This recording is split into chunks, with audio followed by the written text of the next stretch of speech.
Quero ouvir o Consta também. Não é a primeira vez que ele fala em se candidatar e também não é a primeira vez que ele fala de uma moeda alternativa ao dólar. Agora ele sugeriu ali uma moeda nacional, moeda ou real, ou a moeda da Indonésia para realizar ali as negociações, os acordos, Consta. Pois é, quanto à candidatura, né, ele já disse várias vezes que ele só vai se candidatar se for para ganhar. Ele, para falar que vai ser candidato, é porque ele está muito confiante realmente no TSE como parceirão, né? Aquele parceirão que vai calar e perseguir todo mundo de oposição. Vamos lembrar que nas últimas eleições, sequer jornais tradicionais podiam lembrar do elo histórico do Lula com ditadores comunistas do continente, que logo depois de eleito ele recebeu com tapete vermelho no Brasil, né? Então, eu acho que ele está muito seguro, não pela popularidade, pelos programas de governo, apesar do que vem muito populismo aí, né, que vai custar uma fortuna para o Brasil, já está começando, mas ele está contando também com o TSE. Quanto ao dólar, que ele vive atacando, ele acha que o dólar foi imposto pelos Estados Unidos, né, e não uma escolha natural como moeda reserva de valor, com mais liquidez do país que é a maior potência do mundo, né? É isso que o Caute falou, quer dizer, ele não para de alfinetar o Trump nas vésperas de um encontro.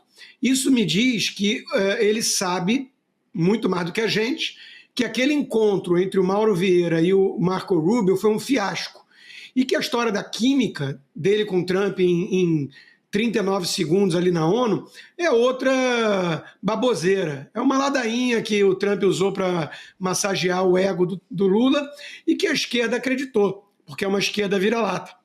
Na prática, ele já sabe que azedou, que o Trump vai cobrar aquilo que exigiu desde o início, é uma questão política e institucional, não uma questão comercial, e ele não vai ter o que entregar. Então ele já está logo ligando o dane-se, né? Ele sabe que subiu no telhado e ele vai usar isso como instrumento de campanha, né? O coitadinho do país de terceiro mundo que é subjugado, tenta colonizar, né? Os Estados Unidos tentam colonizar o Brasil e cabe a ele enfrentar com muita soberania nacional, né, a potência do imperialismo yankee. É uma baboseira, mas me diz que ele sabe que a reunião vai ser muito ruim para ele e para o Brasil. Piotr, na linha, a melhor defesa é o ataque, já seguiu atacando o presidente Donald Trump na última semana, com essa possibilidade de encontro no próximo domingo, Piotr, em vista aí desse encontro que houve ali com Mauro Vieira, que, ao que tudo indica, não correu da melhor forma. A gente estava falando disso esses dias, né? O Consta lembrou agora, a reunião foi um horror. Essa reunião do Mauro Vieira com o secretário de Estado, Marco Rubio, foi um horror. A imprensa, como diz a Ana Paula, que é a imprensa de pompom, ficou comemorando. Mas, olha, de lá para cá o Lula só piorou o discurso, só reforçou essas bobagens todas contra os Estados Unidos. Se você está na iminência de ser convidado para o aniversário de alguém com quem você brigou, você começa a agradar, né? Você assim, pelo menos, você fica em silêncio. Ou seja, foi muito ruim. Foi muito ruim porque, muito provavelmente, juntando um monte de informações que você vai pegando aqui e ali, uma fonte aqui, outra fonte ali, quem tem a informação do meio empresarial, e óbvio que as empresas americanas também falam com a Casa Branca, as multinacionais instaladas aqui no Brasil, e também os empresários brasileiros que têm negócios lá. O que o Marco Rubio disse para o Mauro Vieira foi o seguinte: olha, podemos negociar a questão de terras raras, podemos reduzir essa tarifa, pode voltar a 10%, podemos ver a questão do etanol, vocês vão ter que melhorar a questão do etanol, podemos fazer tudo isso, desde que vocês cessem a perseguição política que vocês fazem hoje no Brasil. E não adianta vir com essa balela de que isso é um poder independente do Supremo Judiciário, porque ninguém acredita nisso, vocês são um consórcio e todo mundo já sabe dessa história. No momento em que vocês decidirem isso, pararem de perseguir, inclusive cidadãos e empresas americanas aqui em solo americano, aí tudo bem, a gente começa a conversar de todos esses assuntos. Nós sabemos todos eles em que ponto cada um está e a gente pode negociar. Foi isso. O Mauro Vieira deve ter pegado o celular, ainda na antessala ali, já ligou para o Lula, olha, deu tudo errado. Aí o Lula, tanto que não demorou, né? O Lula já começou a piorar esse discurso. O que me parece muito claro, e o Lula fica falando essa bobagem do dólar, é que, para você ter uma ideia, só neste ano a China aumentou em 30 bilhões as reservas dela em dólar.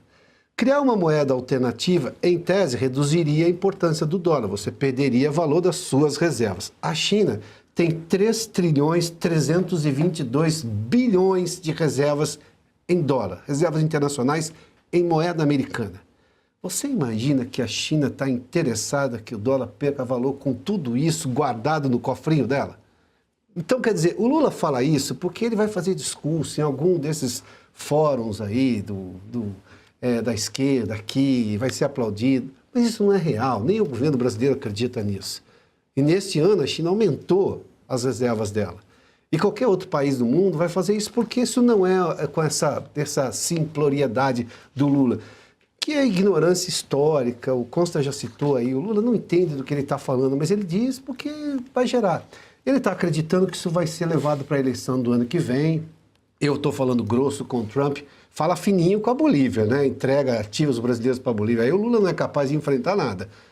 Coisas da Petrobras, boa parte é do Brasil, né?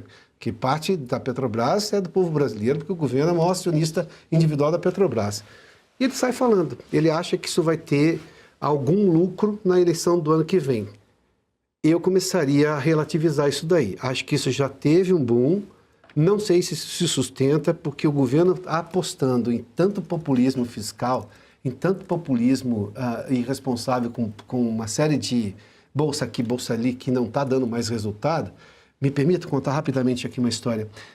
Boa parte das pessoas que recebem Bolsa Família não quer ser registrada para não perder o Bolsa Família.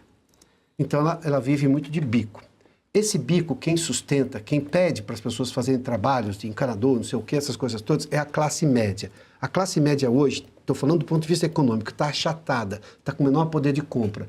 Essa classe média não está contratando o sujeito do Bolsa Família que ganhava 3, 4, 5, 6 vezes mais do que o Bolsa Família fazendo bico, ou seja, no trabalho informal. Esse prestador de serviço está começando a reclamar do Lula. Vai chegar na eleição que vem.